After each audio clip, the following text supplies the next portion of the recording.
Bismillahirrahmanirrahim. Assalamualaikum warahmatullahi wabarakatuh. Saya Naila Deswita dengan NPM 25782106 dari kelas TRI 2D. Jadi pada video kali ini saya itu akan membuat video ya tentang UTS selama setengah semester ini. Jadi saya akan menjelaskan konsep-konsep pemrograman yang telah dipelajari ya, yaitu kayak GitHub, Best Practice, dan Python Essential 2, termasuk mini project dari minggu 3 sampai minggu ke-8. Oke, tanpa berlama-lama langsung aja. Untuk yang pertama itu adalah materinya FCS ya, Version Control System. Oke, jadi FCS itu kayak sistem yang membantu kita untuk ngelihat riwayat perubahan file ya. Jadi kalau ada kesalahan itu kita bisa balik ke sebelumnya. Sini, jadi dia tuh mencatat setiap perubahan pada file proyek yang dikerjakan oleh banyak orang maupun sendiri. Oke, di sini ada Git. Git itu adalah satu FCS yang diciptakan oleh Linus Torvalds ya. Git dikenal juga dengan Distributed Revision Control atau FCS terdistribusi. Artinya penyimpanan database tidak hanya berada dalam satu tempat saja.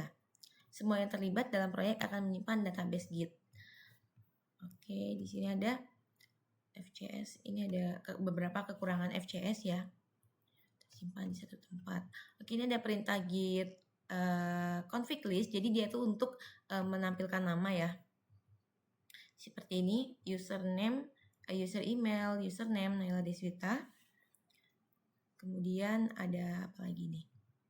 Repository itu adalah gudang. Nah, git init ini dia tuh untuk membuat file ya. Itu membuat repository baru. Git init perintahnya dan nama foldernya yang mau dibuat. Nama repositorinya.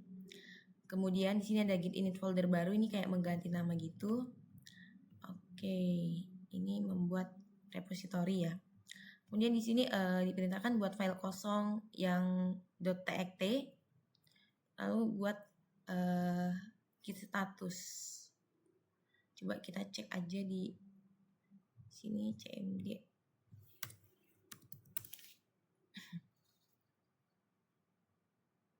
Kita git add. Oke, salah ya.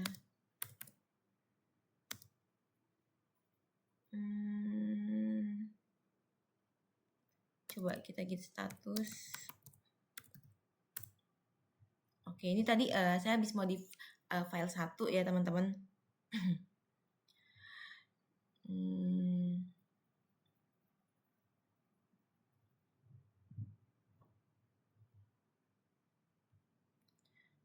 Oke. Kita coba yang lain untuk git log ya. Jadi git log itu untuk kayak nyimpan riwayat yang pernah kita lakukan gitu. Git log. Oke, ini ada yang kuning-kuning ini adalah yang telah kita ubah ya. Yang telah kita ubah seperti ini. Ada tanggalnya juga ya. Untuk perintahnya itu adalah git log ya. Jadi dia tuh untuk menampilkan perubahan yang kita pakai. Jadi perubahan yang saya lakukan nih contohnya. Oke, tanggal 20 bulan 8. Seperti ini untuk contohnya. Kemudian ada lagi. Oke, ada git add ya. Jadi git add itu dia tuh untuk menambahkan apa ya, kayak kalau misalnya kita mau perubahan gitu. Nyimpen perubahan, kita git add dulu, terus ada juga git commit ya. Nah, di sini. Kalau git commit itu kalau git add kan baru nambahin. Nah, kalau git commit ini nanti dia bakal mengubah gitu. Untuk mengubah statusnya menjadi committed. Jadi menggunakan perintah git commit min m seperti itu.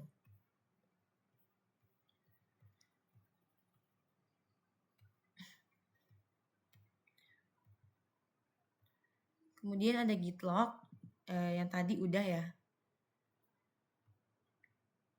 Coba kita cek git tag. Di sini ada git tag ya. Git tag merupakan tabel yang ditempelkan pada commit tertentu. Fungsinya seperti bookmark pada buku. Oke, kita coba aja git tag. Oke, di sini keluar tagnya v1 ya, .0.0, v1.0.1. Jadi ini tag yang pernah dibuat. Kemudian ini ada perintah git tag. Oke, ada juga git diff. Salah satu kelebihan penggunaan FCS adalah kita dengan mudah mengembalikan versi file pada repository ke versi sebelum-sebelumnya jika kita mengalami suatu masalah dengan versi yang saat ini. Jadi kita tuh kayak bisa ngebalikin file yang pernah kita punya gitu sebelumnya ya. Kalau misalnya kita tuh ada suatu masalah, jadi kita bisa mengembalikan file tersebut. Kurang lebih seperti itu. Oke, ada juga GitHub. Jadi GitHub ini adalah aplikasi ya teman-teman. Jadi dia tuh untuk apa ya? GitHub bukan pengganti dari Git, namun keduanya saling melengkapi. Jadi GitHub itu selain memiliki fungsi seperti Git, GitHub memiliki beberapa fungsionalitas tambahan. Oke, di sini ada juga remote, Git remote. Kalau kita tuh mau menyambungkan jadi sebelum nge-push gitu ya, kita tuh mau nyambungin ke ini nih, misalnya ke sini nih ya, teman-teman, ke link kita gitu. Coba ya, kita coba git remote add. Git remote add. Salin URL-nya. Oke, ini adalah URL saya. Salin. Oke, seperti ini. Enter. Oke, tampilannya dia seperti ini. Coba kita coba ya git push. Jadi git push ini untuk nampilin perubahan. Jadi kita kirim ke GitHub ya. Jadi dia tuh untuk nampilin perubahan pada file kita. Jadi dikirimnya ke GitHub. Everything up to date. Coba kita cek. Tadi saya sempat mengganti untuk file satunya. Oke, dia nggak ini ya. Atau saya salah. Ya, kurang lebih seperti itulah ya. Jadi git push itu untuk apa namanya? Dia tuh untuk mengirim ya ke GitHub. Seperti itu.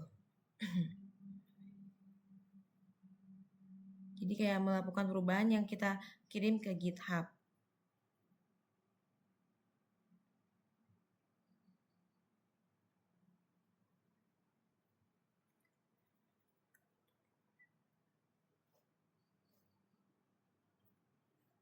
Oh, kita belum nambahin. Coba git add dulu ya ternyata. Git add. Git commit min m. Memperbaiki file 1 misalnya. Baru git push. Bisa nggak ya? Kita coba. Oke, berarti kita harus git add dulu ya teman-teman. Kita lihat ada perubahannya enggak. Oke, di sini ada ya memperbaiki file 1 now baru saja. Sini ada ya. Jadi kita mengubah seperti ini untuk perubahannya.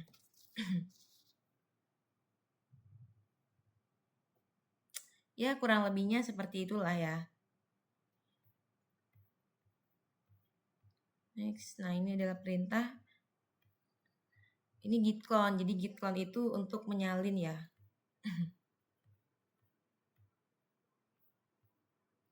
Oke, ini ada teks ya. Jadi kita kalau misalnya mau ngeteks, teks itu untuk kayak ngasih tahu, ngirimin apa ya, ngasih nandain kalau ini loh tag yang berubah gitu, kayak ini tag terbarunya misalnya seperti itu. Kayak nandain sebuah file gitu. Jadi kita bisa lebih gampang menggunakan tag seperti itu. Untuk perintahnya nih git push origin text, git push origin min text. Ini kalau mau nge-push ya untuk perintahnya. Seperti itu. Oke, mungkin itu untuk yang FCS ya. Jadi FCS itu bisa buat ngirimin ya. Kurang lebihnya seperti itu. Untuk materi version control system ada perintah git dan dalamnya itu ada git clone, git tag, ya banyak banget, git add, git commit, git push ya untuk mengirimkan. Oke, next kita ke materi 2, itu ada design of Python.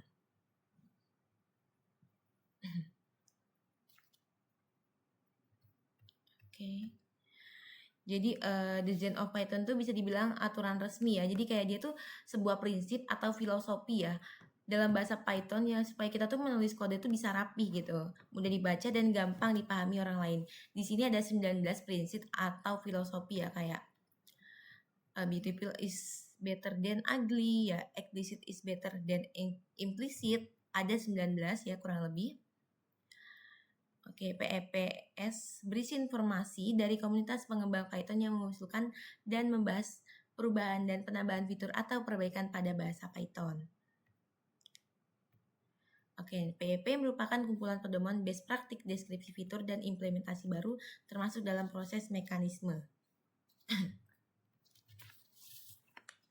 Oke, PEP 1. Di sini ada beberapa ya PEP, ada PEP 1, PEP 20, kemudian PEP 8. Nah, kita belajarnya ini di PEP yang 8 ya. Dan ada PEP 257. Oke, coba kita lihat.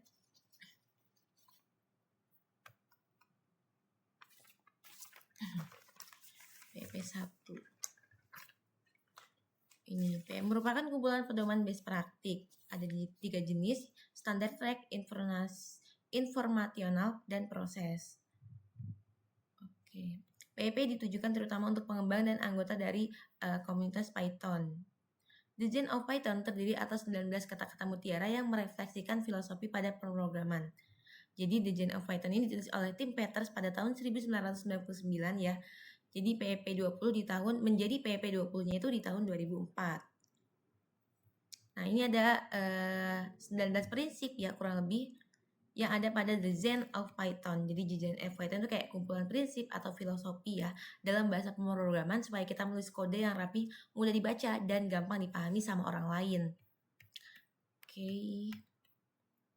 Nah, ini adalah contoh penulisan yang salah dan ini adalah yang sesuai dengan PEP 20.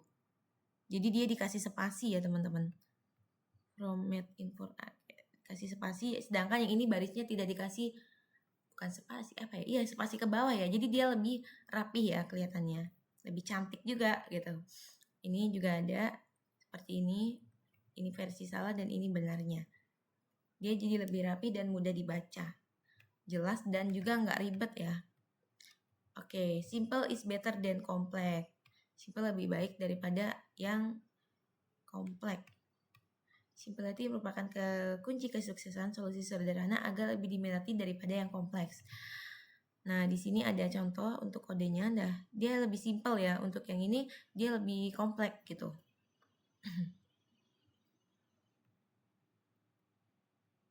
Jadi artinya kalau ada cara yang lebih sederhana, lebih baik pakai cara itu dibanding bikin kode yang terlalu rumit. Jadi Design of Python tuh buat kode yang apa ya, yang bersih, mudah dibaca, dan nyaman dipakai bareng-bareng. Kurang lebihnya sih seperti itu. Oke, di sini ada PEP 8. Ini yang kita pelajarin di pertemuan 2 ya. Jadi kita belajar flag 8. Untuk perintahnya itu dia flag 8. Sebelumnya kita install dulu pip install flag 8.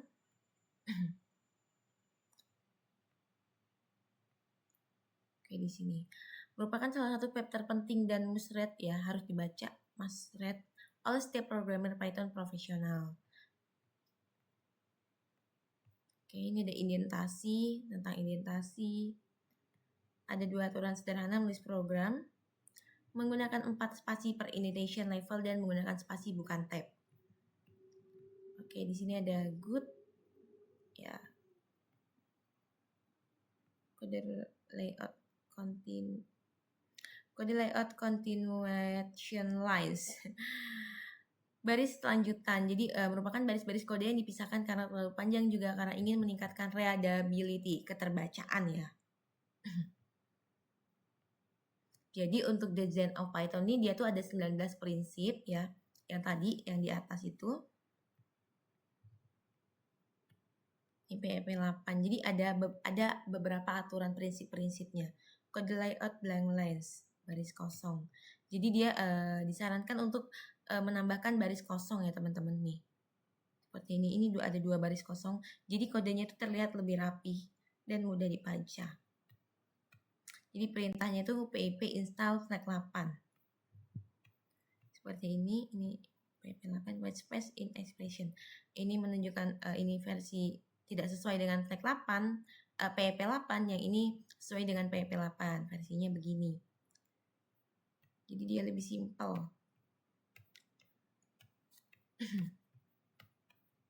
Kemudian ada inline ya. Inline comment atau komentar. Nah, di sini ada 257 tentang docstring ya. Jadi docstring ini apa ya? Dia tuh kayak mendokumentasikan kode gitu. Isinya berkaitan dengan norma pendekatan yang digunakan. Jadi isinya tuh kayak tentang informasi tentang kode itu. Jadi kayak mendokumentasikan kode ya, dokumen kode yang dibuat sebagai bagian dari Python. Seperti ini. 257 tentang docstring. Oke, mungkin itu sih ya, teman-teman.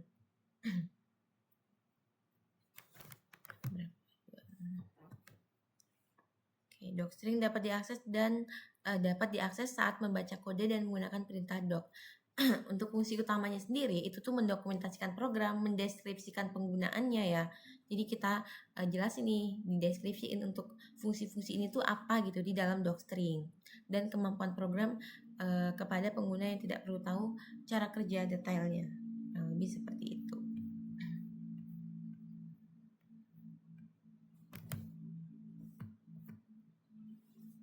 Oke, ini ada instalasi penggunaan flag 8 ya. Ada tools untuk mengenerate dokumentasi. Ini multi-line docstring. Oke. Untuk materinya jadi ada PHP 1, PHP 20, PHP 8, PHP 2057. Jadi ada beberapa standar yang kayak apa ya, kita biar kodenya itu menjadi lebih rapi gitu, teman-teman. Oke, mungkin seperti itu sih ya. Lanjut kita ke mini project 3 mungkin ya.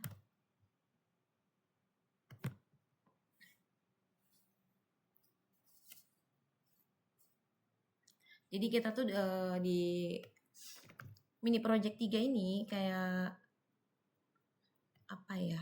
Kita tuh membangun ya. Nah, di sini. Membangun sebuah aplikasi simulasi automasi jaringan menggunakan bahasa pemrograman Python. Jadi aplikasi ini tuh jadi kan dia kayak simulasi aplikasi. Dia tuh merepresentasikan proses automasi yang umum ya pada sistem jaringan. Jadi kita simulasinya aja lalu kita buat gitu. Kayak pengecekan status kayak router dan switch gitu, kurang lebihnya.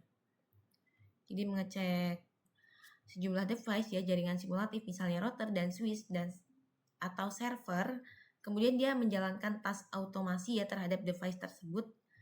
Kemudian setiap task memiliki nama ya, target device, status eksekusi, dan waktu pelaksanaannya. Jadi untuk mini project ini dari minggu ke-3 sampai minggu ke-8. Tasknya bisa dijalankan secara manual maupun terjadwal. Ada hasil eksekusi yang dicatat ya, jadi di task history gitu sebagai log aktivitas jaringan. Untuk contohnya, setiap sesi praktikum melanjutkan hasil sesi sebelumnya. Jadi kita misalnya lab 3, kita lanjut ke lab 4. Kayak berlanjut gitu. Tidak diperkenankan membuat ulang project dari awal di tengah jalan. Oke, setiap sesi memiliki output yang jelas dan dapat diverifikasi. Untuk aplikasinya sendiri ya, ini project itu berbasis CLI ya, menggunakan modul dan package ya, mengelola data menggunakan string, list, dan dictionary, kemudian mengimplementasikan OOP ya, inheritance exception handling ya, file processing, generator iterator, dan lambda function. Seperti itu. Oke, kita lihat materinya dulu. Jadi ini ada beberapa tahap dari minggu ke-3 sampai minggu ke-8.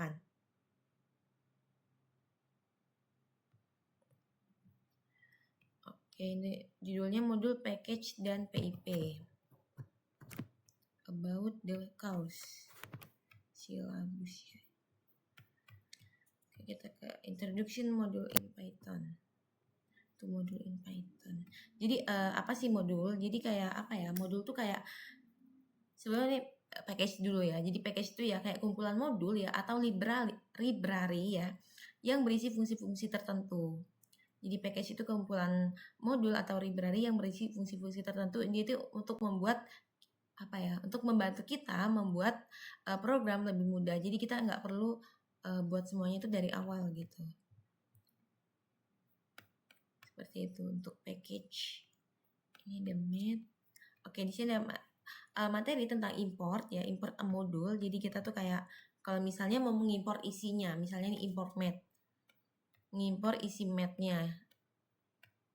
Import SYS. Ada namespace ya di sini.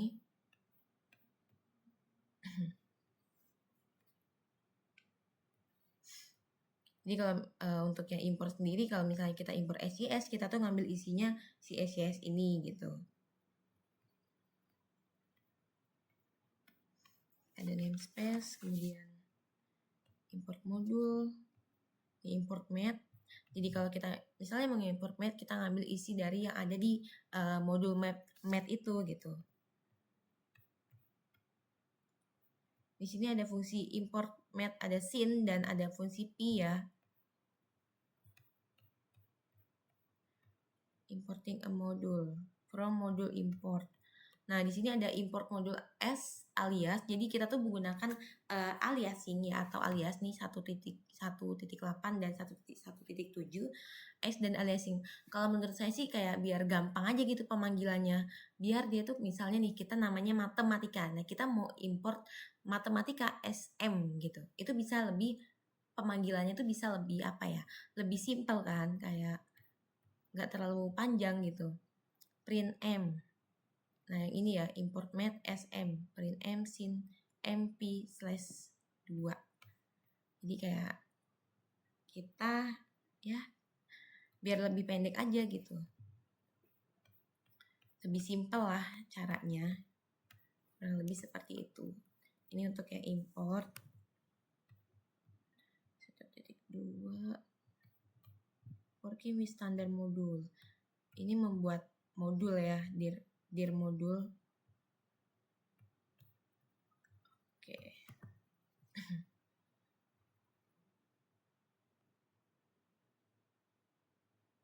Oke, di sini ada perintah ya. Ada contoh, coba kita praktekin. Import math, jadi kita kayak membuat kayak gini. CMD.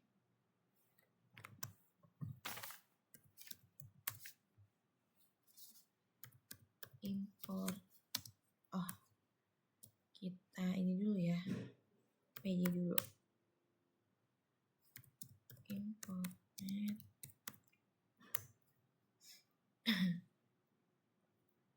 Kemudian kita dir math. Oke, seperti ini. Nah, di sini keluar doc, loader, name, package, space, acos, asin.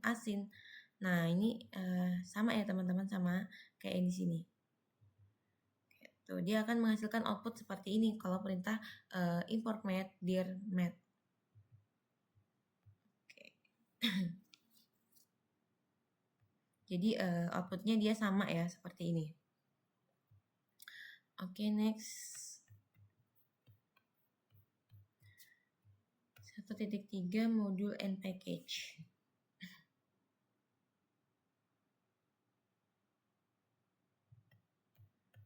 Package. Nah, untuk package sendiri dari seperti yang dibilang, package itu kayak di dalamnya tuh ada modul ya, atau library ya.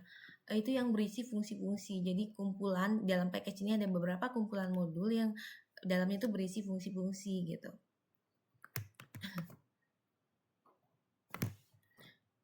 Oke, ini tentang modul. Your first modul ini modul pertama ya, import modul. Nih ada cara-cara. Jadi kalau misalnya kita mengimport 2 modul, terus yang pertama kita import modul. Di sini ada mencetak ELIC. Di sini juga sebelumnya kita udah pernah mempraktekkan buat hands on ya. I like to be a module. Oke, masih sama lah ya. Jadi kalau misalnya kita masukin name, dia akan keluarnya main seperti ini. Oke. Jadi kalau package itu kayak kumpulan modul library yang berisi fungsi-fungsi tertentu ya.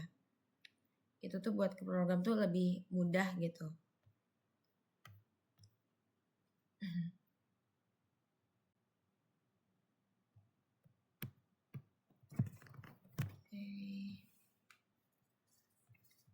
Kita coba ke file explore. Bentar. Ini mana tadi gambar package, modul, dan function. Coba kita ke lab 3 ya. Dokumen lab 3 Python.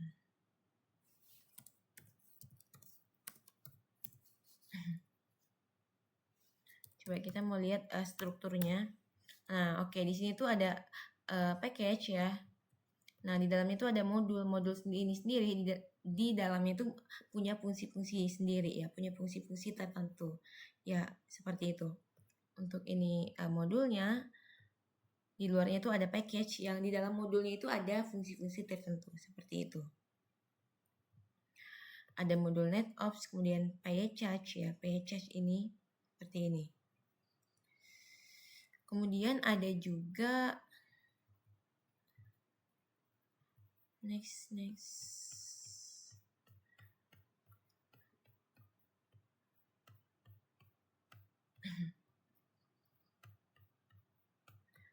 Oke, di sini ada PIP ya 1.4.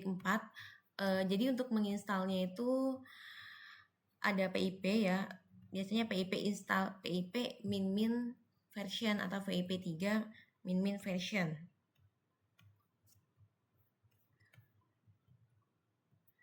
PIP itu kayak apa ya? Misalnya tabulate. Nah, PIP install tabulate kayak gitu.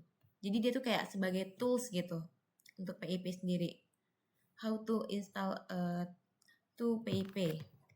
Nih, di sini dikasih tahu PIP min version ya. Atau enggak PIP 3 min version, kurang lebih seperti ini. Jadi perintah ini tuh digunain untuk menginstal package ya, bernama misalnya request gitu. Ya biasanya itu dipakai untuk mengambil data dari internet atau API, kurang lebih seperti itu. Jadi PIP itu untuk menginstal package tambahan dari internet ke dalam Python.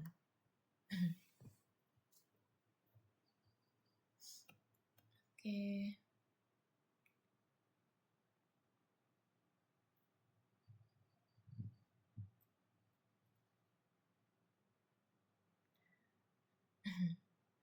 Oke, mungkin cukup ya untuk materinya di modul package dan PIP. Jadi modul ada package sama PIP. PIP itu alat buat nginstalnya ya, seperti ini untuk perintahnya.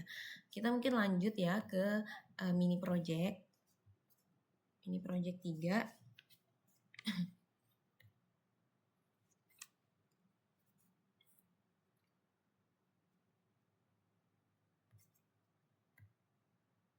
Mana ya? Ini project 3. Oke, ini.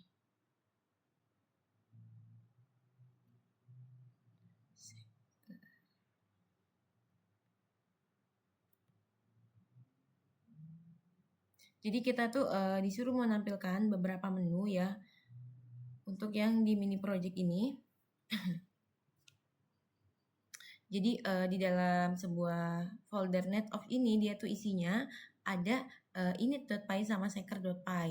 Nah ini tuh sebenarnya bukan apa-apa sih, dia tuh kayak apa ya, untuk membedakan kalau itu tuh modul Python gitu. Untuk init tuh dia kosong ya, nggak ada isinya. Jadi untuk membedakan kalau dia tuh modul Python. Kemudian ini kalau seeker dia ada isinya. Jadi kita tuh suruh menampilkan beberapa menu. Kayak coba kita lihat.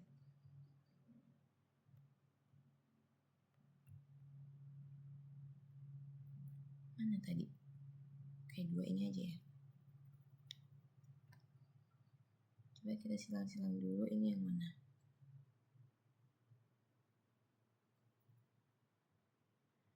Biar tahu.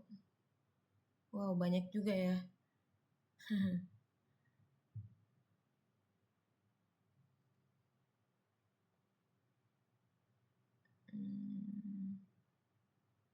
Seeker dan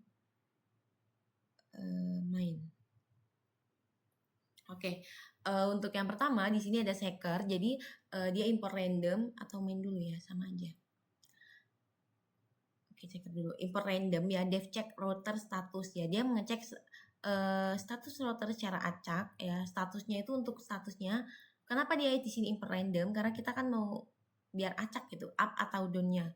Di sini mengembalikan random, memilih up atau down. Kemudian ada fungsi def check switch. Jadi di sini untuk mengecek switch ya secara acak juga karena kita pakai import random, dan mengembalikan random memilih up atau down. Jadi random ya. Nah, di sini ada main. Untuk yang main ini pertama di sini from net of. Jadi kita mengimpor isi dari net of yang check router dan def check status ya. Check router status dan switch status. Kemudian from tablet ya itu mengimpor kotak-kotak itu ya teman-teman. Itu tuh biar apa ya, kodenya tuh biar rapih gitu. Oke, masih keringet ya. Gimana tadi?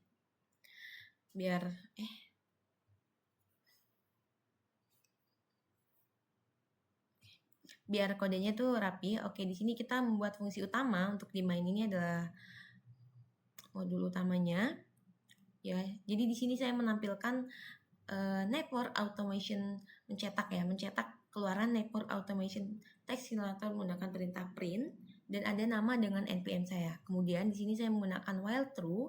Jadi dia perulangan ya untuk menampilkan menu cek status router, cek status switch, dan keluar.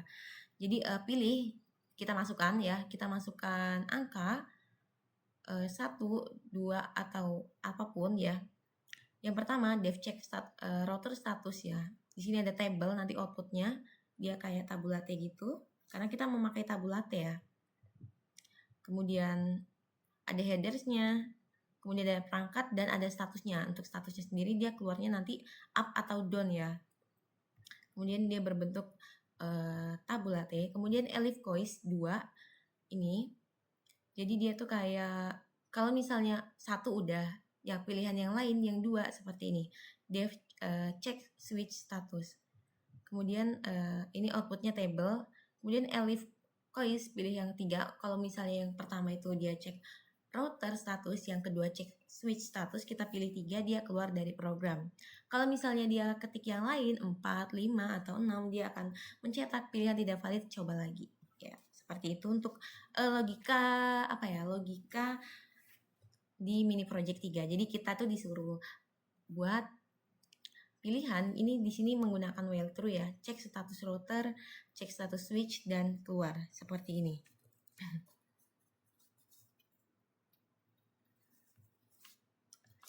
Oke. Ya, belum terlalu banyak ya untuk modul untuk lab 3. Dia seperti ini. Jadi baru ada 3 pilihan, cek status router, cek status switch, dan keluar. Saya di sini menggunakan if elif ya. If elif else 1, 2, 3. Jika pilihan 1 dia ini, pilihan yang lain 2, pilihan yang lain juga 3, seperti ini. Kalau pilihannya dia inputannya nggak sesuai ya, maka dia akan mencetak pilihan tidak valid, coba lagi. Seperti itu. Lanjut ke yang keempat. Kita untuk yang keempat apa ini?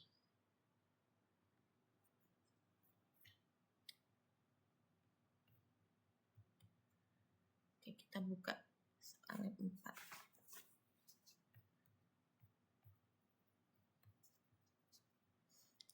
Oke, yang ketiga udah, kita sekarang lanjut ke yang keempat.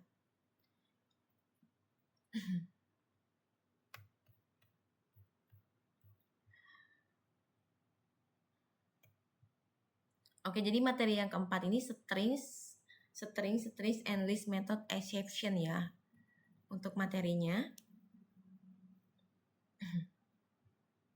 Oke, jadi di sini kita tuh diminta untuk buat list inventory ya, dia riwayat, registered device, dan task history. Jadi registered device ini dia untuk menyimpan daftar hostname, IP address, sedangkan task history-nya dia untuk menyimpan riwayat log aktivitas otomasi jaringan. Untuk menunya di sini ada tambah perangkat jaringan, tambah status router, tambah status switch, lihat riwayat otomasi, dan keluar. Jika dia memilih 1, dia akan minta user memasukkan hostname atau IP. Kemudian di sini ada validasi list ya, atau error handling. Jadi saat memilih menu 2 dan 3, cek terlebih dahulu apakah registered device ini kosong gitu. Jika kosong, maka akan menampilkan peringatan sistem menolak inventory perangkat masih kosong. Dan juga di sini kita akan membuat exception handling ya. Jadi kita akan membuat exception handling, modifikasi fungsi pengecekan pada seeker.py, dan kita buat simulasi probabilitas kegagalan koneksi, berikan nilai peluang contoh 20%. Jadi kita tuh kayak buat kegagalan 20% gitu. Oke, di sini ada standar penulisan kode PEP sesuai dengan PEP 8 ya. Jadi dia nambah menu CLI dan dia buat registered device dan task history. Kemudian ada yang sistem menolak dan exception.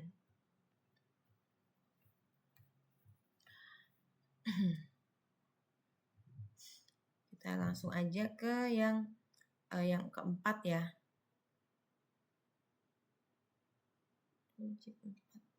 Oke. Jadi ada main. Mungkin ini kita hapus dulu. Jadi dia bertambah ya untuk pilihannya dan seeker. Oke. Untuk yang seeker sendiri di sini dia fungsinya itu mengecek router secara acak ya, sama, tapi di sini kita tambahin if random ya. Jika lebih dari 2, dia akan kurang dari 2, dia akan mencetak connection timeout router uncrashable ya. Untuk dia mengembalikan up atau down, tapi dia random juga. Kemudian yang kedua sama aja, dia ngecek status switch secara acak ya. Kemudian dia mengembalikan apa ya? Kalau misalnya kurang dari 2, dia akan mencetak connection timeout switch uncredible ya. Dan dia mengembalikan status up atau down seperti ini. Oh, ini kurang lebih dari 2 ya. Lebih dari 2 dia akan melempar connection timeout. Nah, ini. Kalau lebih dari 2 dia akan, kalau untuk yang router lebih dari 2 dia akan melempar connection timeout router uncredible. Kalau lebih dari 2 untuk yang switch dia akan mencetak connection timeout switch uncredible seperti itu. Next untuk yang di sini dia from net off, jadi dia mengimpor isi yang ada di dalam seeker ya. Cek router status dan cek switch status yang ini ya. 2 ini. Kemudian from tablet sama seperti tadi kita masih pakai import tablet ya biar lebih rapi. Nah, di sini kita buat list nih ini untuk menyimpan hostname atau IP address ya atau perangkat yang didaftarkan. Kemudian task history ini yaitu untuk menyimpan riwayat selama kita itu nanti nginputin 1 2 3 gitu. Di sini ada devmine dan ada headernya. Oke, di sini untuk outputnya dia ada 5 ya. Tambah perangkat jaringan, tambah status router, tambah status switch, lihat riwayat automasi dan keluar. Seperti itu. Kemudian pilih input ya. Kita menginput, pilih opsi 1, perangkatnya masukkan hostname atau IP. Jadi kita masukin perangkat, misalnya router, dia akan masukkan hostname atau IP. Nah, untuk device ini dia itu untuk apa ya? Untuk menghapus spasi, ubah ke huruf upper ya. Fungsi strip ini dia tuh kayak menghapus spasi berlebih. Terus untuk yang upper ini ubah huruf semua itu ke besar, ke huruf kapital seperti itu. Kemudian ada registered device, dia menambahkan perangkat, dia akan mencetak perangkat berhasil ditambahkan. Jadi kalau misalnya kita udah nambahin perangkat, dia akan mencetak perangkat berhasil ditambahkan. Next ke menu 2, elif choice, jika pilih 2, dia akan, jika bukan registered device, dia akan mencetak sistem menolak inventory perangkat masih kosong. Lanjut, dia akan mencetak print daftar perangkat. Nah, jika registered device dia akan mencetak ya nama input, masukkan nama perangkat ya, strip upper pakai huruf besar, strip ini tadi ya untuk menghapus strip spasi berlebih. Nah, if not, jika bukan registered device perangkat tidak ditemukan. Jadi kalau nggak ada perangkatnya nggak ditemukan gitu. Kemudian di sini ada try except, dia mengecek status router. Ya ada table, ini mencetak, jadi kita pakai tabulate. Cek status router. Di sini disimpan ke dalam history, ditambahin kalau misalnya dia berhasil akan mencetak sukses nama dan routernya. Kemudian ada accept ya. Kalau misalnya nggak jadi dia akan melempar error koneksi gagal dan disimpan ke history itu adalah file nama dan ya error seperti itu. Kemudian yang elif cos 3, jika bukan register is the past, sama seperti tadi ya. Perangkat inventory, sistem menolak perangkat inventory perangkat masih kosong. Kemudian dia mencetak daftar perangkat if nama bukan, sama aja, perangkat jika bukan register is defined, perangkatnya nggak ditemukan. Oke, di sini ada try accept lagi. Dev check status, nama status, oke ini sama kayak tadi, ditambahin ke task history ya. Kemudian yang menu 4, kalau yang ini kan dia cek status. Kalau yang 4 ini dia riwayat otomasi. Jadi dia untuk task history dia menyimpan ya. Dia menyimpan riwayat selama kita itu menginputkan 1, 2, 3 tadi, disimpan di dalam task history ini. If not task history, jika bukan task history, dia akan mencetak belum ada riwayat. Tapi jika info log dari task history yang telah kita buat tadi, 4 tadi, dia akan mencetak untuk sukses atau violet, seperti itu. Nah, 5 ini dia adalah keluar dari program dan program selesai ya, break. Kemudian else, kalau misalnya inputnya bukan 5, dia akan mencetak pilihan tidak valid, coba lagi. Oke, seperti itu.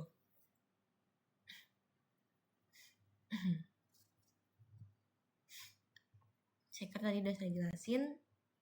Jadi untuk di modul 4, pertemuan 4 ya, lab 4, itu tuh kita menambahkan perangkat seperti ini ya.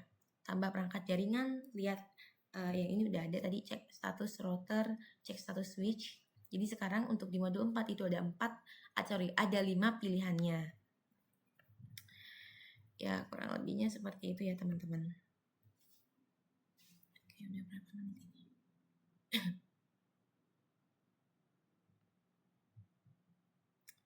Tadi di mana? Oke, di sini ya. Next kita ke pertemuan 5. Jadi udah ada strip upper ya untuk huruf besar, strip untuk menghapus spasi berlebih. Kita juga udah ada exception handling seperti itu. Next ke pertemuan 5. Oke, untuk di pertemuan 5 ini kita udah masuk ke materi OOP ya teman-teman. Object Oriented Programming. Oke, langsung aja kita jelasin. Sampai mana nih?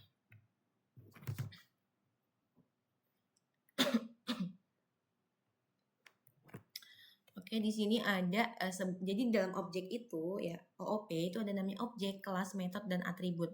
Nah, si kelas ini merupakan cetakan untuk membuat si objek. Objek ini adalah hasil dari cetakan yang telah dibuat, hasil dari kelas yang telah dibuat.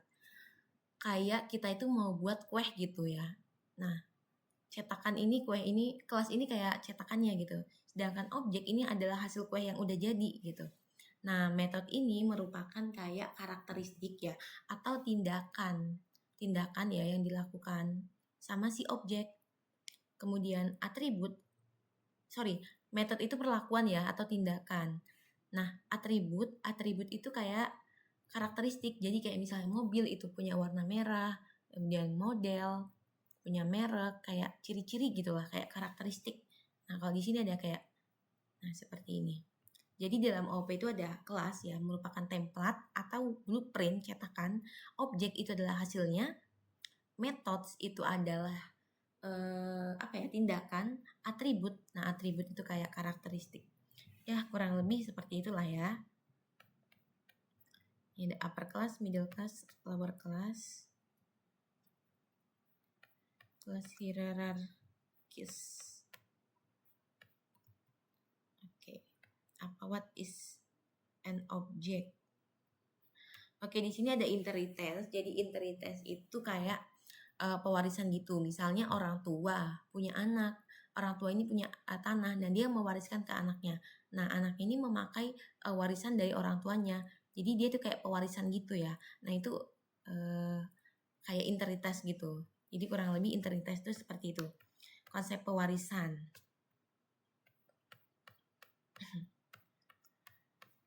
Oke, ada apa lagi nih? Titik 2. What is the stack?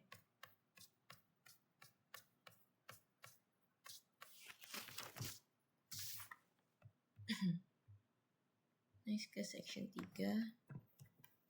Oke, di sini ada instant variable dan apa ya? Satu lagi itu kelas variabel ya, teman-teman.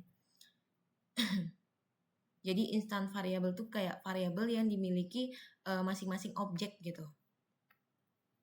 Jadi setiap objeknya itu bisa memiliki nilai yang berbeda. Jadi untuk OOP sendiri dia tuh ada instant variable sama class variable. Kalau instant variable itu variabel yang dimiliki masing-masing objek ya. Jadi dia tuh bisa punya objek sama nilai yang berbeda. Nah, kalau kelas variabel dia tuh kelas apa ya, yang dimiliki bersama. Jadi dia tuh bisa manggil lagi, bisa ngambil lagi gitu dia oleh semua objek sebuah kelas. Biasanya kayak kalau instan itu biasanya kayak pakai def init ya, pakai konstruktor, self, kemudian atributnya. Seperti itu. Jadi ada instan dan kelas variabel.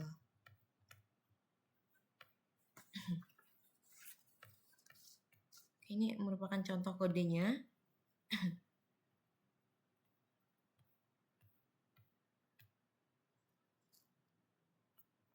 Oke, nanti ada di sini ya untuk kodenya.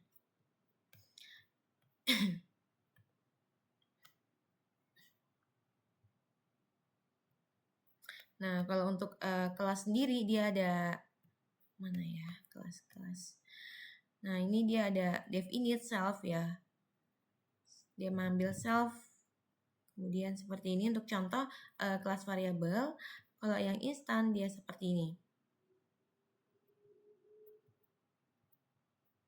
Nah, instan variabel untuk contoh kodenya ya.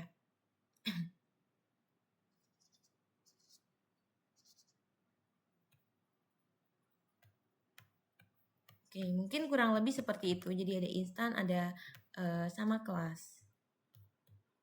Kemudian di sini ada methods. Methods itu kayak tindakan ya, perlakuan.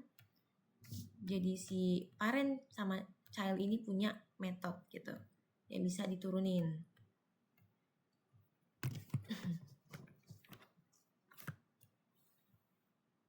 Oke, lanjut saya menjelaskan ke mini project lab 5 ya. Mungkin cukup ya untuk materinya.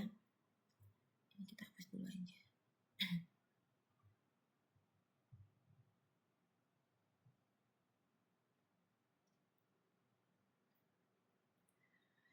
Next kita, nah di dalam NetOps ini, oke, di dalam NetOps ini dia ada device ya. Jadi untuk di lab 5, device seeker-nya ini ya teman-teman kita udah nggak make. Tapi kalau misalnya masih ada juga nggak apa-apa. Jadi sekarang kita, salah. Jadi sekarang kita makainya itu device ya. Device. Oke, di sini ada device.py. Sebenarnya kita kayak mindah isi seeker itu pakai device ini sekarang gitu. Di sini ada device sama ada main. Ini 4.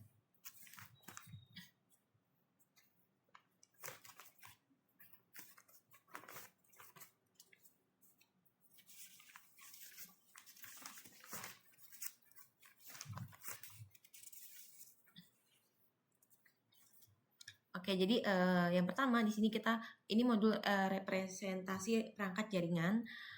Untuk device ini saya punya kelas ya, namanya kelas network device. Nah, dia ini punya konstruktor ya. Jadi dia tuh punya metode ya.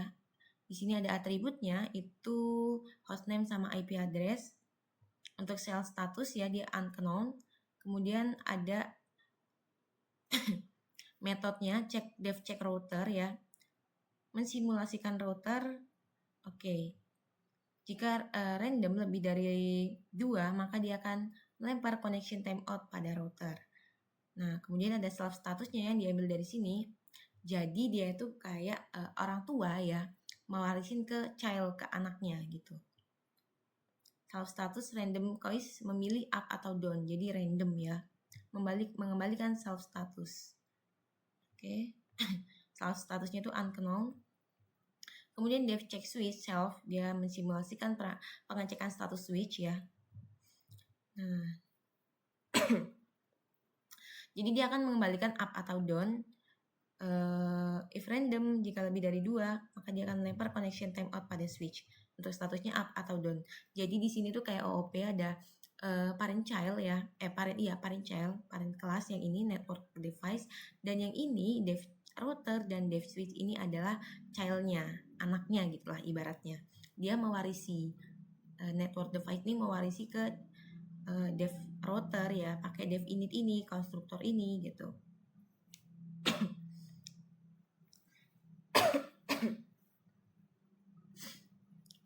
Kemudian untuk yang di main ya, di sini sama aja kita mengimport. Nah, di sini importnya itu berubah dari device, from net of device, import network device ya. Kita cuma panggil yang ini doang. Kenapa? Karena kita udah pakai ini dari pewarisan itu ya teman-teman. Nah, udah pakai parent sama child class mewarisi metodenya. Kemudian tampilkan header, di sini kita mencetak, kemudian tampilkan menu, tambah perangkat jaringan. Di sini masih 5 ya, jadi tambah perangkat jaringan, cek status router. Ini di yang berapa? Sebentar. Oke, 5 ya. Oh, dari tadi itu ternyata cuma setengah ya, harusnya full nggak sih? Sorry. Oke, di sini dia sama ya seperti yang sebelumnya, tampilkan device. Nah, di sini kayak menampilkan menu, for the in registered device, kemudian mencetak tabel. Yang pertama di sini ada tambah perangkat, dia memasukkan hostname, kita masukkan, kemudian strip ya ini untuk spasi, dan upper ini untuk kapital, kemudian kita menginputkan IP address. Ini validasi biar IP itu kalau misalnya kita udah ngetikin IP yang sama, dia nggak bisa, dia akan mencetak IP sudah digunakan, seperti itu. Kemudian di history-nya dia akan mencetak filelet ya, jadi nggak bisa ada IP yang duplikat gitu. Jadi kita udah pakai ini validasi. Kemudian ada perangkat, di sini ada hostname sama IP address, disimpan ke registered device, ditambahin ke device ya. Dia akan mencetak perangkat sudah ditambahkan. Dan dia simpan ke history, ke riwayatnya itu sukses, hostname-nya udah ditambahin, misalnya sukses router ditambahkan, misalnya gitu.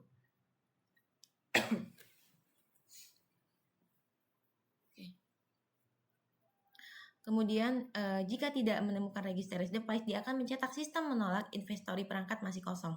Jadi kalau misalnya nggak ada perangkat registered device-nya, dia akan mencetak sistem menolak perangkat inventory perangkat masih kosong.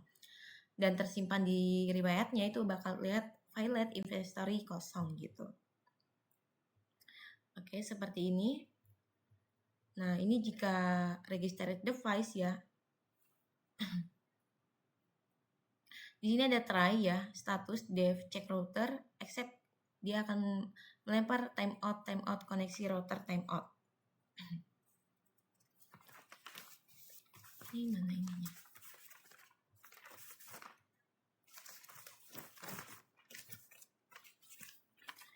Kemudian selanjutnya di sini sampai mana tadi? Oke, sini. Gitu. Perangkat tidak ditemukan, task history tambahkan. Oke, jadi kalau misalnya dia nggak ada ya, dia akan mencetak perangkat tidak ditemukan. Simpan ke task history filelet, perangkatnya tidak ditemukan. Misalnya router GKB tidak ditemukan gitu, filelet router GKB tidak ditemukan. Next ini dev check switch sama aja ya, jika tidak ada dia akan mencetak sistem menolak inventory perangkat masih kosong. Kemudian dia akan mencetak timeout ya. Oke, ini udah tabulate, kemudian historinya dia akan sukses sama aja. Nah, di 4 ini dia menyimpan riwayat automasi. Jadi historinya tadi disimpan di sini di task history ya. Untuk yang kelima ini dia defmine keluar dari program. Jadi pakai while true if elif ya. Seperti ini untuk logikanya. Jadi 1 sampai 5 ya. Jadi kalau nggak ada dia akan mencetak sistem menolak inventory perangkat masih kosong. Di sini juga kita pakai upper ya, atau huruf kapital, dan kita pakai strip ya biar nggak salah kalau misalnya ada spasi gitu. Kurang lebihnya begitu sih teman-teman untuk di lab 5-nya ya. Untuk penjelasan kodenya, logikanya. Kita lanjut mungkin ya ke lab 6. Mohon maaf ya teman kalau suka batuk.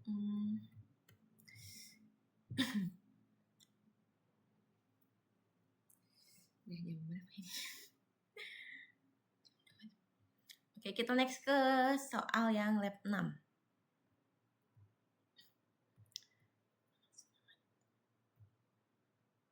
Di lab 6 ini kayaknya kita masih sama ya, OOP juga. Lab 6. Coba kita lihat dulu ya soalnya. Oke, jadi di sini kita akan menerapkan inheritance atau parent dan child class. Kemudian kita akan menaikkan polymorphism ya, method of reading. Jadi pada parent class dia buat metode umum bernama devcheck yang mengembalikan status ping dan oke. Nah, dia nanti outputnya seperti ini, mengecek router Jakarta 192.168.10.1 sukses. Dan ini yang violetnya. Kemudian kita akan membuat controller ya. Oke, ini kita buat controller dan ini kita akan merefactoring modul utama. Jadi isinya tuh cuma CLI aja gitu. Dan standar penulisan kode. Oke, langsung aja.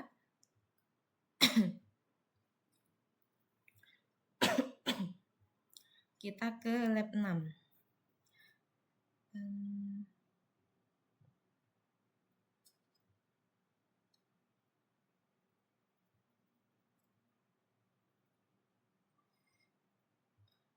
Mana ya?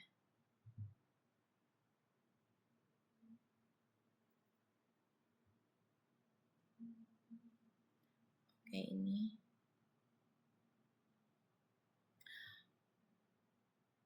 Oke, kita ke NetOps. Oh, di NetOps dia sudah ada manager ya. Manager.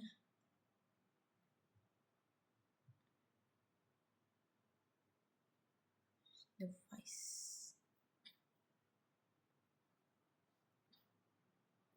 Oke, di sini. Jadi kita untuk di main-nya ini kita cuma pakai CLI. CLI-nya itu kita taruh semua di main untuk kita manggil-manggil 1, 2, mungkin nanti ya jelasinnya.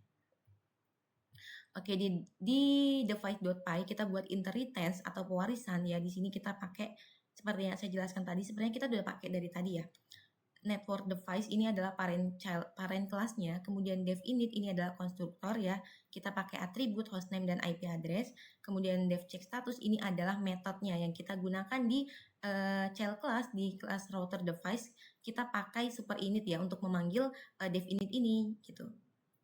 Kita pakai metodenya dev check status ini ya. Nah, kemudian child class, jadi kita pakai dari parent juga sama aja untuk router dan switch-nya. Kemudian kita panggil supernya ya dari sini tadi, dari si parentnya, dev init, yang ada atributnya juga. Oke, jadi kita di sini menambahkan base super check routes random randin 10,50.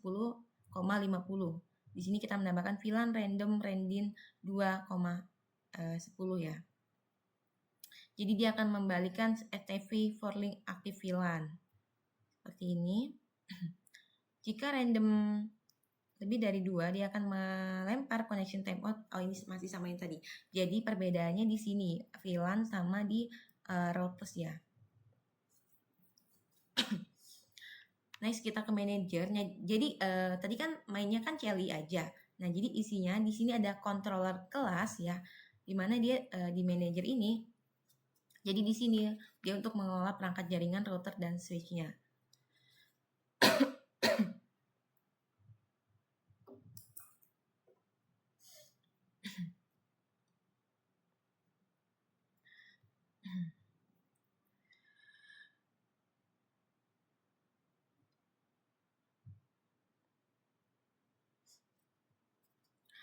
Oke, jadi di kontrol kelas network manager ini, jadi dia tuh induknya ya.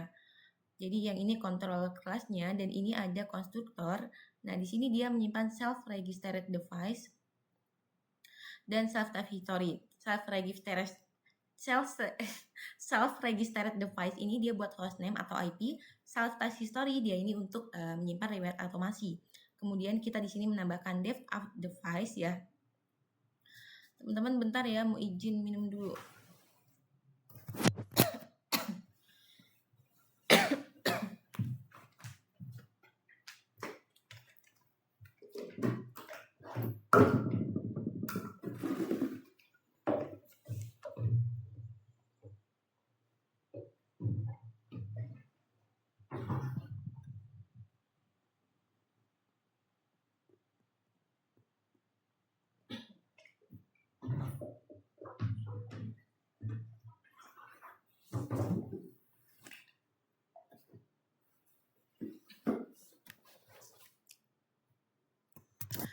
Oke, kita lanjut. Maaf sebelumnya. Tadi sampai mana? Oh, ini. Oke, di manager. Tadi sampai sini ya, jadi dev add device, jadi kita menambahkan perangkat ke dalam inventory ya. Kemudian disimpan ke dalam self registered device, kita tambahin di sini. Nah, di sini ada cek semua device ya, dev check all device itu ada di pilihan 3. Kalau nggak salah di pilihan 3 ya. Di sini untuk CLI-nya dev check all device. Oke, jadi dia mengecek semua perangkat dalam inventory. Jika bukan self-registered device, maka dia akan mencetak inventory kosong. Dia akan mengembalikan inventory kosong. Jika dia self-registered device, hostname atau IP, dia akan mencetak sukses ya hasilnya. Dan kalau bukan, dia akan mencetak violate error seperti ini. Dan disimpan ke dalam self-task, disimpan ke dalam riwayat automasi. Ditambahin ya. Nah, di sini ada dev show history. Jadi dia menampilkan riwayat pengecekan ya. Di sini dia untuk task historinya di riwayatnya. Jika bukan, dia akan mencetak belum ada riwayat, dia mengembalikan belum ada riwayat, dan dia akan mencetak print riwayat otomasi. Dan nah, kalau misalnya dia ada riwayat, dia akan mencetak riwayat otomasinya dan ada untuk sini ya. Show historinya. Untuk yang kelima ini dia akan keluar dari program pilihan tidak valid. Oke, if name sudah. Jadi kalau misalnya kelima dia akan keluar dari program. Kalau misalnya bukan pilihan 5, dia akan mencetak pilihan tidak valid. Ya, seperti itu. Jadi untuk cell ini ya, dia akan manggil dari dev init ya, teman-teman. Seperti ini ke sini. Kalau di main ini dia cuma CLI. Kalau di manager dia controller kelas seperti ini. Untuk di mainnya dia hanya CLI. Udah mungkin cukup ya untuk di lab 6 logikanya. Next kita ke lab 7. Berapa menit? Oke. Kita ke lab 7.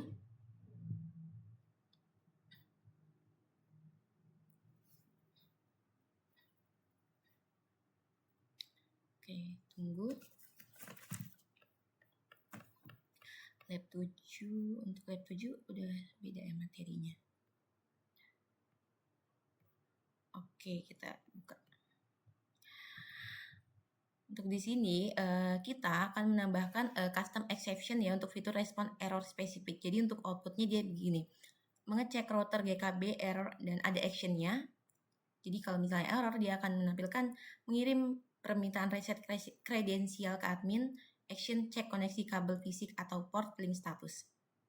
Nah, di sini kita akan menambahkan, jadi di lab 7 ini dia tuh kayak materi baru gitu untuk closure, lambda, filter, ya. Jadi nambahin closure untuk outputnya seperti ini, ada generator, iterator ya, kita materi baru. Nah, di sini kayak menambahkan mencari perangkat bermasalah. Nanti untuk di menunya kita menambahkan mencari perangkat bermasalah. Kemudian ada standar PP. Oke. Kita lanjut aja ya ke kodenya. Jadi kita di lab 7 itu ada generator, iterator, lambda, kemudian apa lagi ya tadi? Custom, kita nambahin custom exception ya. Lab 7.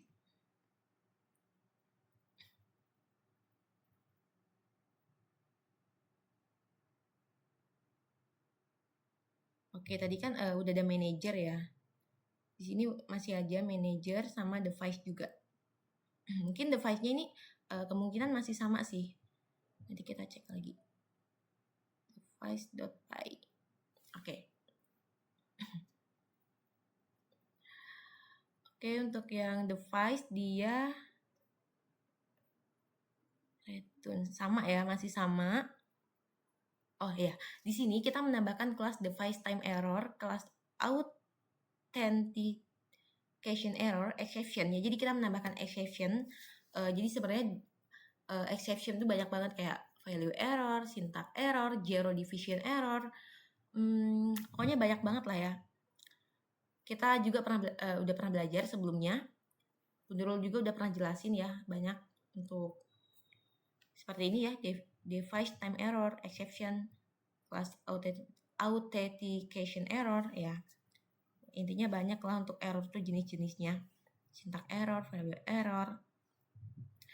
Oke, jadi next. Oke, jadi untuk di device dia nambah custom exception aja di bagian sini. Untuk selebihnya dia sama seperti sebelumnya. Oke. Oke, di sini kita jelas untuk yang manager dia from tabulate ya, dari tabulate dia mengimpor tabulate, kemudian ini untuk yang di manager dia mengimpor isi dari device ya, yang device time error dan authentication error. Kemudian di sini sama ya teman-teman. Di sini ada dev init dan dia registered device task history, dia menyimpan hostname dan IP, dia menyimpan riwayat automasi untuk yang task history. Kemudian dev out device. Nah, di sini kalau misalnya ada router perangkat yang sama, dia akan mencetak warning device sudah terdaftar.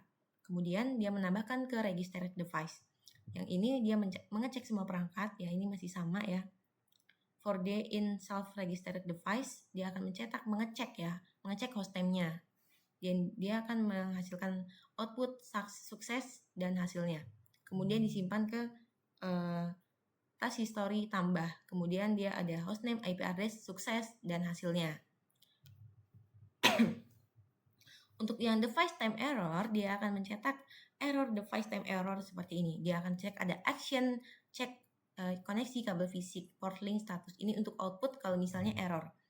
Kemudian dev disimpan ke dalam text history ya, untuk hostname dan IP address dengan output filelet. Dan escape-nya di sini ada error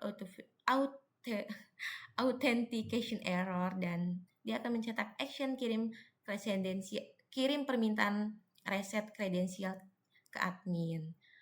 Oke, sama aja ya untuk ini show history. Jadi jika bukan task history, dia akan mencetak belum ada riwayat. Oke. Di sini untuk riwayat automasi dia mencetak hostname, IP, status, dan keterangannya. Kemudian di sini nih untuk menemukan define filelet device. Jadi dia menemukan perangkat bermasalah, yaitu ada di pilihan nomor 5 di main. Oke, nomor 5 ya kalau nggak saya. Ya, cari perangkat bermasalah. Untuk fungsinya dia kurang lebih seperti ini ya. Jadi dia tuh generator ya namanya. Itu untuk mengambil data perangkat dengan status filelet ya teman-teman. Jadi generator tuh versi simple ya dari iterator. Kita pakai YAML ya, biasanya ini YAML record seperti ini. Jadi dia tuh satu persatu gitu. Jadi dia tuh menghasilkan error bertahap. Oke, di sini ada pertama untuk di main yang lab 7 ya. From NetHouse device router. Dia mengimport dari device, router device, dan switch device. Kalau yang error tadi diimportnya di sini ya. Device time error sama authentication error dari device manager untuk importnya. Nah, di sini kita tuh ada materi baru namanya closure ya. Jadi closure tuh kayak fungsi di dalam fungsi gitu dia tuh. Kayak yang masih bisa mengakses variabel dari dari fungsi luar, meskipun fungsi luar ini sudah selesai dijalankan.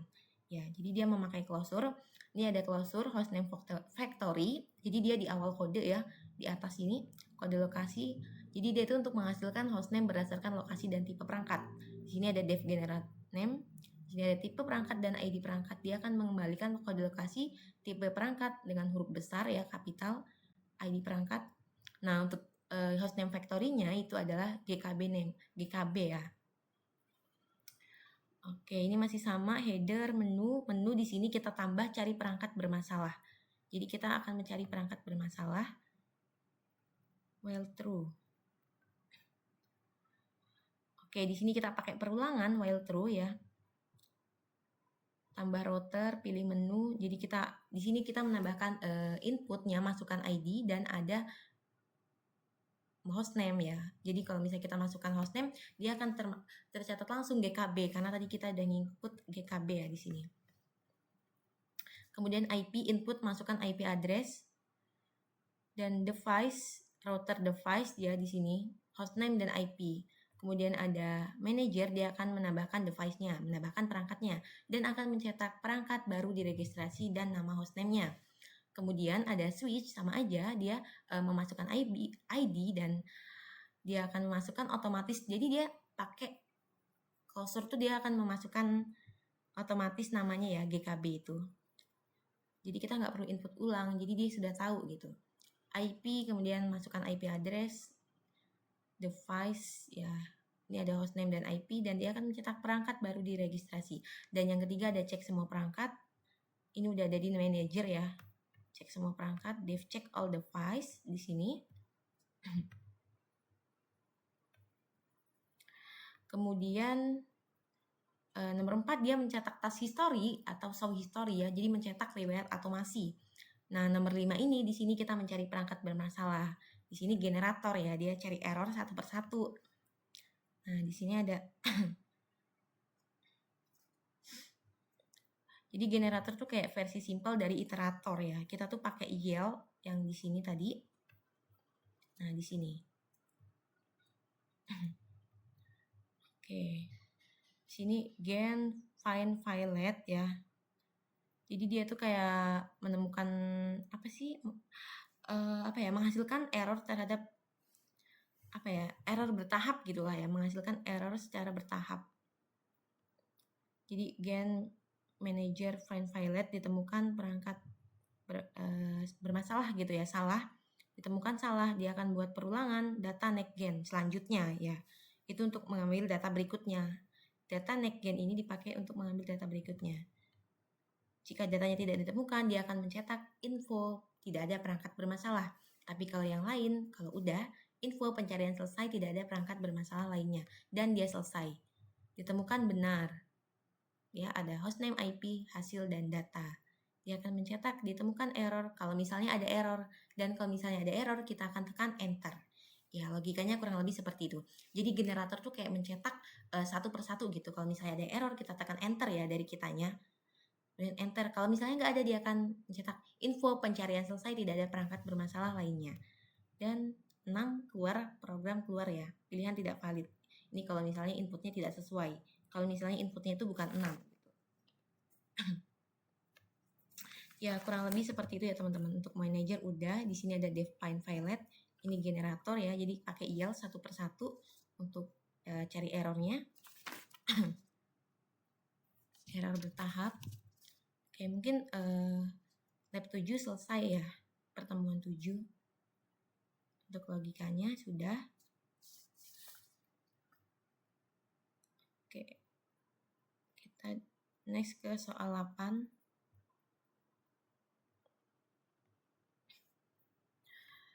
Oke, di sini mana ya materinya?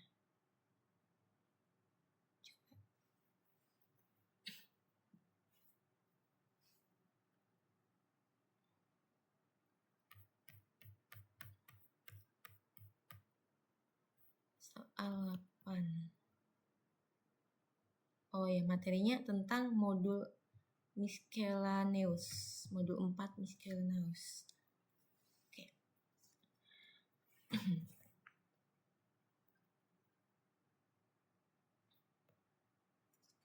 Jadi dia tuh modul 4 itu masuk materi file processing ya. Kayak yang dijelasin Bu Nurul waktu itu kayak ada 3 ya.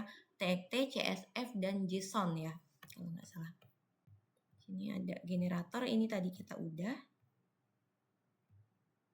File processing.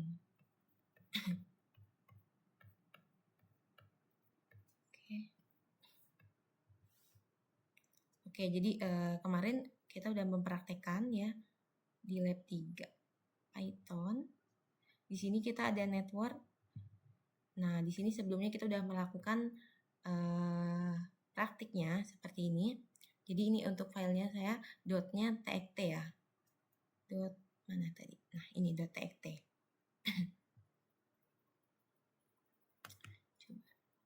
Nanti kan di sini ada banyak ya untuk kata-katanya.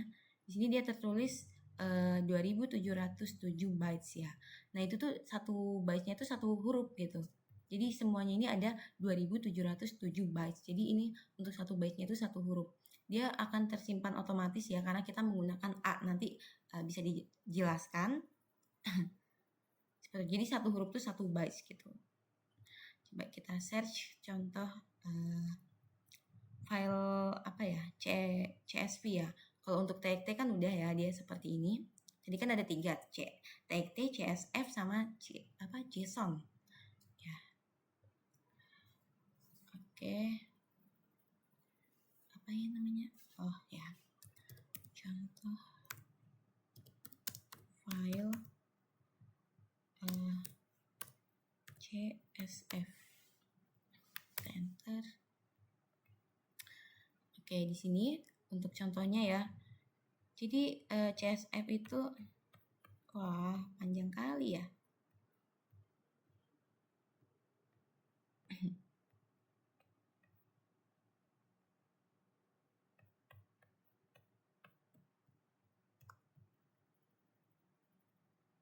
Benar nggak inputnya CSV? Atau CSV gini ya? Oke. Nah, di sini jadi dia tuh apa ya? File CSV itu format file teks biasa di mana setiap baris itu mewakili satu baris data, koma, dan setiap nilai dipisahkan oleh tanda koma. Jadi CSV itu identik dengan koma ya, setiap satu kalimat apa ya? Satu baris ya. Dipisahkan dengan koma nih per kata begini ya. Kata atau kalimat. Seperti ini. Jadi dia dipisahkan oleh koma. Jadi CSV itu kayak identik dengan koma lah ya. Kayak Excel dia. Nggak bisa spasi ya. Oke, untuk contohnya dia seperti ini. File ini sangat ringan dan bisa digunakan untuk memindahkan data agar antar program seperti dari Excel ke database. Oke, untuk contoh file CSV dia seperti ini. Jadi dia nggak bisa pakai spasi. Next kita lihat contoh file JSON ya. Contoh file JSON. Oke, JSON, JavaScript Object Notation, format berbasis tag yang ringan dan terstruktur. Oke, untuk contoh di JSON, jadi dia itu pakai kurung kurawal ya, pakai kayak dictionary ya, semacam dictionary pakai kurung kurawal. Untuk string dia pakai tanda petik 2 seperti ini. Jadi menyatakan sebuah objek, kemudian kunci ini pasangan kunci nilai. Informasi jawab tipe data. JSON adalah format berbasis teks yang ringan dan terstruktur, biasa digunakan untuk pertukaran data. Format ini menggunakan pasangan kunci nilai diapit dengan kurung kurawal dan sangat mudah dibaca oleh manusia maupun mesin ya. Jadi ini adalah contoh untuk file JSON ya teman-teman. Seperti ini, pakai menggunakan kurung kurawal.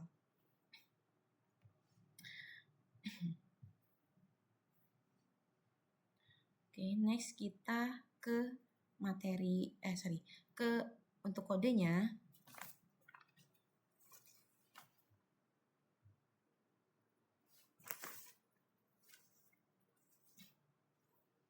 Kode lab 8 ya. Kita buka. Ini dihapus kah? Main. Kemudian ada NetOS, Manager, dan Device. Oke, baik. Oke, di sini jadi dia pakai Lambda ya teman-teman. From NetOS device, router device, switch device.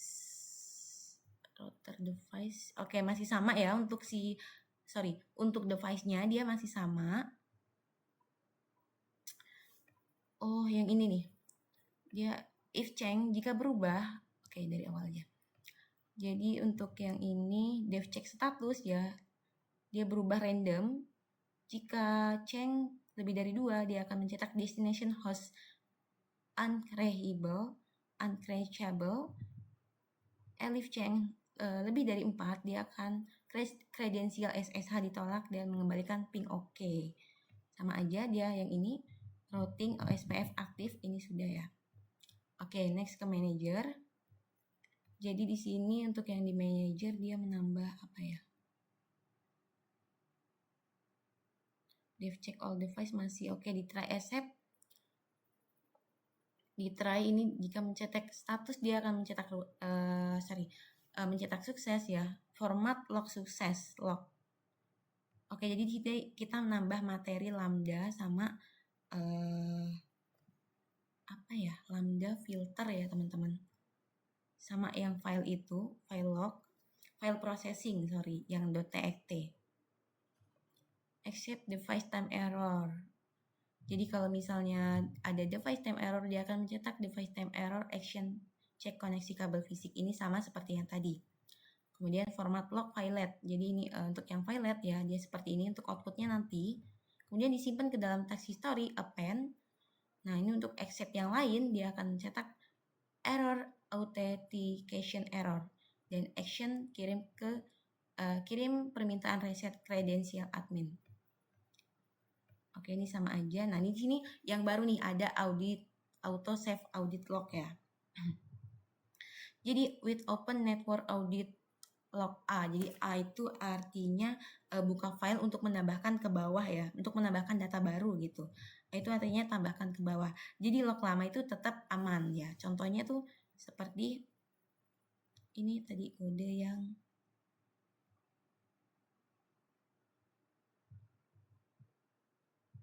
mana ya? Network. Oke, yang ini ya teman-teman. Nah, ini tuh kenapa dia banyak? Karena itu dari sebelum-sebelumnya saya sudah pernah coba. Jadi dia tetap disimpan yang lama dan yang baru ditambahkan ke bawah. Jadi dia tetap menyimpan seperti itu. Jadi log lamanya itu tetap aman gitu.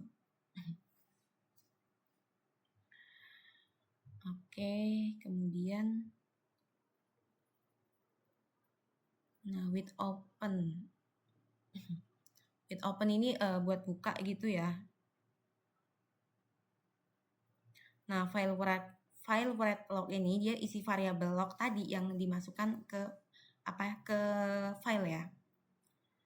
Dia akan mencetak sistem otomatis menyimpan baris. Jadi dia akan mencetak sistem otomatis menyimpan baris ke log dalam network audit log.txt. Di CMD-nya dia akan mencetak seperti ini. Kemudian ini menampilkan history. Oke, ini masih sama ya. Nah, ini generator ini untuk menemukan error ya satu persatu menggunakan YEL yang tadi di lab 7. Kemudian nah ini yang baru untuk laporan insiden. Jadi untuk yang ini tadi saat perangkat gagal login, program itu membuat pesan error menyimpannya ke dalam riwayat yang ini ya teman-teman. Nah, ke dalam riwayat ini lalu otomatis mencatatnya ke file audit ya, log agar historinya itu nggak hilang. History errornya itu nggak hilang gitu. Ini kalau yang ini dia error sukses dia kesimpan semua ya.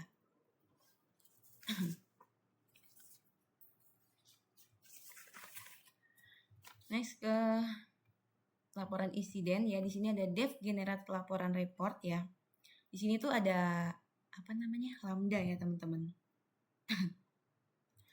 Oke, di sini ada menyusun laporan insiden try, ada try accept ya. Oke, membaca database network audit log untuk yang pertama with open. Oke, di sini dia menggunakan fungsi R ya. Jadi R itu dia untuk membuka buka file untuk dibaca ya. R ini untuk read ya, mode baca file. Kemudian untuk yang lines ini dia ambil semua baris ke dalam file dan dia akan menerapkan lambda filter ya.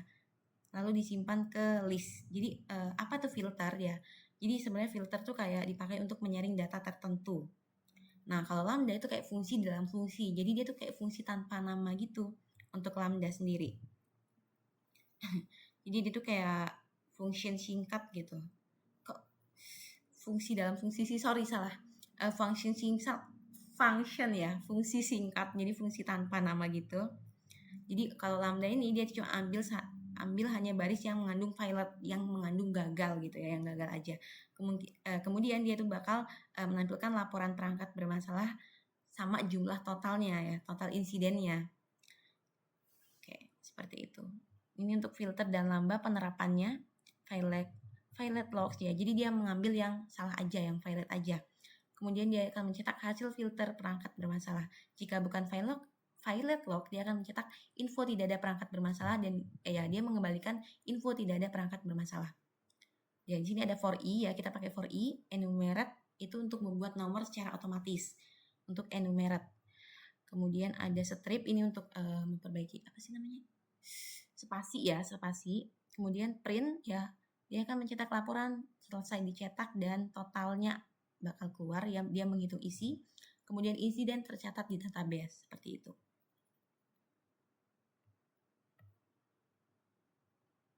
Kemudian except-nya, jika tidak ditemukan, dia akan mencetak error file audit network audit file network audit log.txt belum tersedia, seperti itu ya. Jadi apa ini tadi, untuk A itu untuk menyimpan sampai nyimpan dan menambahkan ke bawah. Kalau R dia itu untuk buka file untuk dibaca, jadi write ya, mode baca file seperti itu.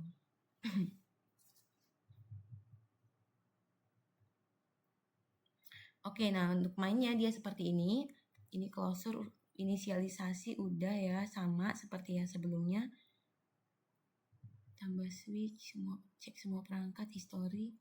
Oke, nah di sini untuk generator, dia untuk mencari error, mencari perangkat bermasalah. Info tidak ada perangkat bermasalah, pencarian selesai, ini sudah. Nah, untuk cetak laporan insiden jaringan di sini ya. Jadi ini untuk CLI-nya aja. Untuk logika program, untuk kodenya di sini ya. Menyusun laporan insiden jaringan. Jadi dia hanya mencetak error. Itu untuk lambda. Ambil hanya baris yang mengandung violet aja, yang mengandung error aja. Di sini untuk pemanggilannya dia manager generate incident report ya. Nah, ini untuk penerapan kodenya. It open R untuk read ya, untuk buka mode baca file, buka file untuk dibaca. Kemudian tadi lines ya, dia tuh ambil semua baris ke dalam file, langsung disimpan, lalu disimpan ke list ya. Seperti itu kurang lebihnya. Jadi dia kayak violet itu, jadi kayak lambda tuh kayak apa sih, ambil baris yang ngandung gagal aja, kurang lebihnya seperti itu. Oke, kita langsung aja running ya, kita coba untuk hasil dari mini project kita nih di minggu ke-8 hasilnya. Coba kita running. PY main 25782106.py. Oke, di sini dia ada outputnya ya, dan ada nama dengan npm saya. Untuk pilihannya yang pertama ada tambah router, yang kedua ada tambah switch, yang ketiga ada cek semua perangkat, yang keempat cari perangkat bermasalah. Yang ketiga ada cek semua perangkat, yang keempat lihat riwayat automasi, yang kelima ada cari perangkat bermasalah, cetak laporan insiden jaringan, dan 7 keluar. Oke, yang pertama kita mau masukkan ID misalnya 122 ya. IP address 192.168.10.1 misalnya. Oke, kita penuhin aja kali ya. Kemudian kita pilih 2, masukkan IP 135 misalnya. 192.168.20.1. Oke, sukses. Perangkat baru diregistrasi GKB switch 135. Dia menyimpan ya untuk GKB-nya. Otomatis ini menggunakan hostname factory tadi ya, yang di lab 7. Nah, ini udah ada ID-nya, IP address. Jadi yang kesimpan ini adalah ID-nya ya. Sebenarnya kayaknya IP address ini nggak terlalu digunakan. Atau emang nggak kesimpan aja sih ya. Jadi yang kesimpan dia ID. Coba kita input lagi biar nanti ada perangkat yang bermasalah ya. 168.100.1 misalnya. Kemudian yang 2, masukkan ID 68.80.1. Oke. Nah, next ke yang 3. Jadi kita akan mengecek semua perangkat. Nah, oke, di sini untuk keterangannya mengecek GKB router ya. Sukses, ping oke, routing OSPF aktif. Kemudian mengecek GKB sukses. Sistem oke, di sini sukses. Kita tambahin lagi ya yang error karena kita mau lihat yang error nih.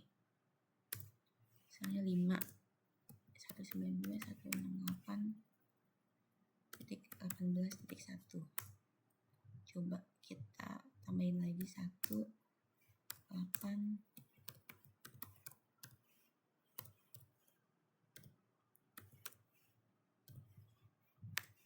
Misal. Oke, kita cek ya. Oke, di sini udah ada error ya yang kedua akhir. Action, kirim permintaan reset kredensial ke admin. Sistem otomatis menyimpan baris ke log ke dalam network audit log ya. Jadi dia otomatis menyimpan ya. Kalau misalnya apa namanya? Ada error seperti itu. Oke, kita cek tadi berapa sih tadi mulai. Oke, yang terakhir GKB router 8 ya. Kita cek untuk ininya. Nambah nggak dia? Nih, sama ya teman-teman. Atau enggak kita belah 2 aja. Kita tambahin. Ini udah sama. Kita tambah 1, masukkan ID 15, IP address 192.168.40.1.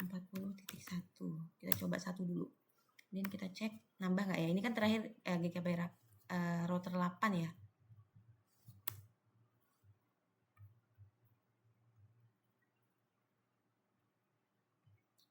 Oke. Coba kita tambah lagi. Masukkan ID 8, IP address 1000.168.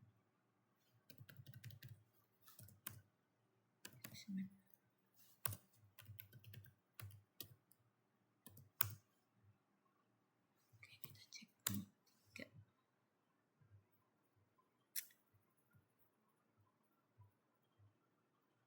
Dia tidak bisa ini ya, bareng kah? Coba kita lihat riwayatnya. Oke, ini udah ada untuk riwayat otomasinya. Kemudian kita kelima ya, cari perangkat bermasalah. Sini kalau ada perangkat bermasalah kita akan disarankan untuk menekan enter, dan enter sampai cari error berikutnya. Jadi untuk si inputnya dia menekan enter ya. Oke, lumayan banyak ya untuk enternya, dan dia keluar. Seperti itu ya teman-teman, kurang lebih. Tapi saya heran di sini kenapa dia enggak ini ya. Padahal yang ini tadi dia otomatis masuk yang 8. Kenapa yang 15 enggak?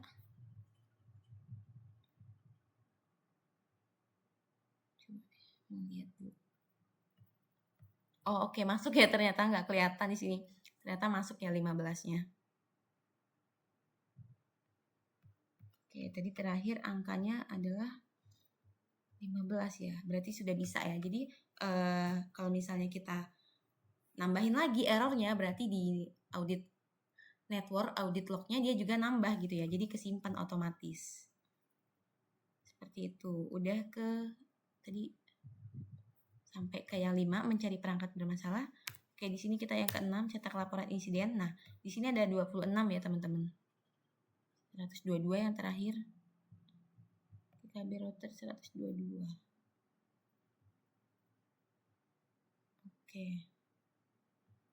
Oke, di sini banyak karena sebelumnya tuh saya udah pernah masukin, udah pernah nyoba-nyoba gitu. Jadi sekarang ada 126. Ini untuk yang violet aja ya. Untuk yang violet aja. Coba lihat lagi. Oke. Nih, violet terakhir 122 ya. Sama. Kredensial SSH ditolak. Oke. Mungkin cukup ya untuk runningnya. Jadi untuk outputnya di mini project 8 seperti ini ya. Dia ada tambah router, tambah switch, cek semua perangkat, lihat riwayat otomasi. Jadi kalau cek semua perangkat dia seperti ini untuk outputnya ya ada sukses, ping oke, STP forwarding, aktif VLAN 5, sistem otomatis menyimpan baris log ke dalam seperti ini, network audit. Jadi pas ada sukses ataupun error dia akan menyimpan ke network audit log ini ya. Yang ini tadi.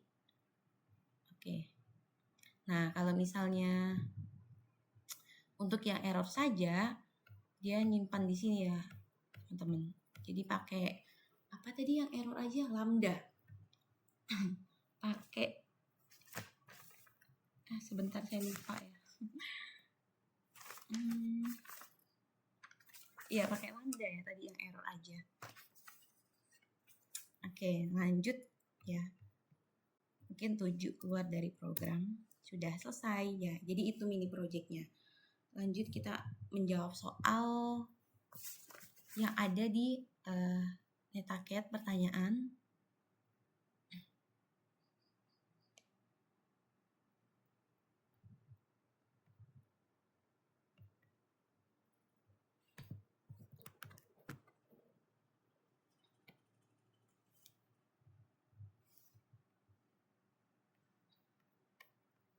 Oke.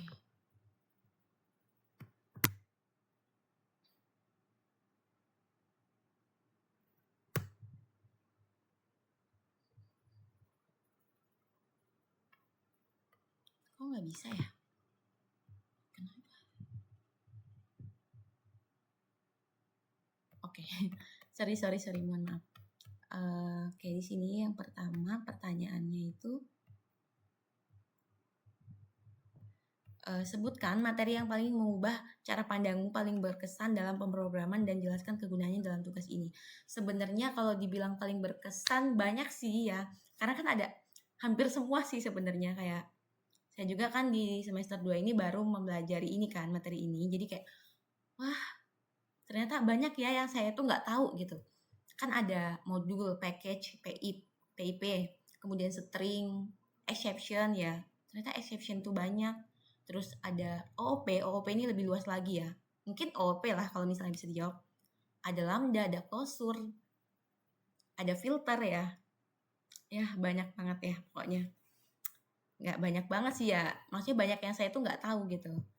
Untuk materinya ya OOP sih ya. Mungkin materi yang buat saya tuh kayak mahamin kalau misalnya program ini bisa dibuat lebih struktur. Apalagi OOP itu yang paling menurut saya paling ini deket dengan sehari-hari sih, kayak objek, kelas, ya inheritance, atribut kayak pewarisan, inheritance gitu. Override pakai apa sih namanya? Itu yang sama. Ya paling OOP sih yang paling jelaskan kegunaannya. Untuk kegunaannya itu kayak apa ya? Jadi kayak dia tuh kayak mudah digunain kembali gitu ya. Jadi kita tuh bisa pakai kalau misalnya pewarisan kan inheritance, bisa pakai satu konstruktor ya, konstruktor pakai metode yang sama, kita tinggal turunin aja gitu. Dan itu tuh lebih mudah dikembangkan. Seperti itu. Jadi OOP sih.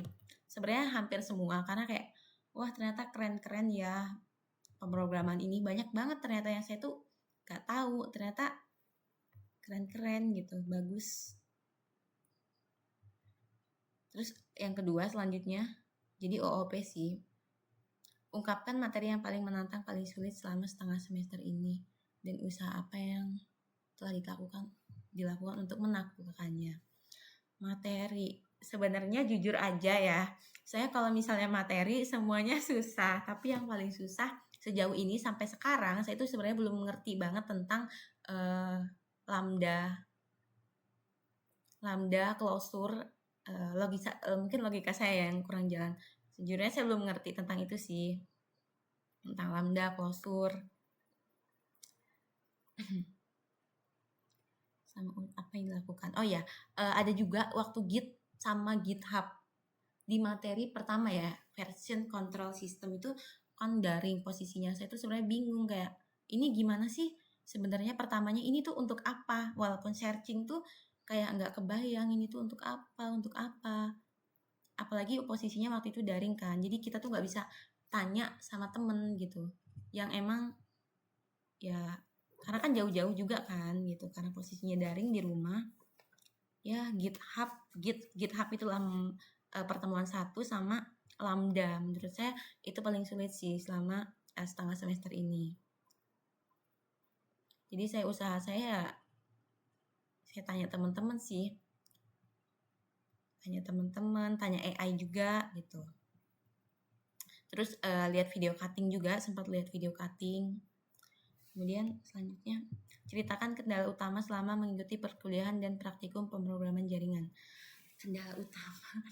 Saya paling pusing banget kalau misalnya error kayak nggak tahu. Walaupun ya di error itu ada barisnya, ada keterangannya errornya kenapa, tapi kayak kalau udah error tuh kayak jujur aja gitu, nggak semangat gitu.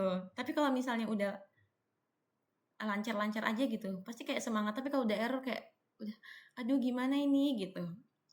Kayak kendalanya ya error sih kadang.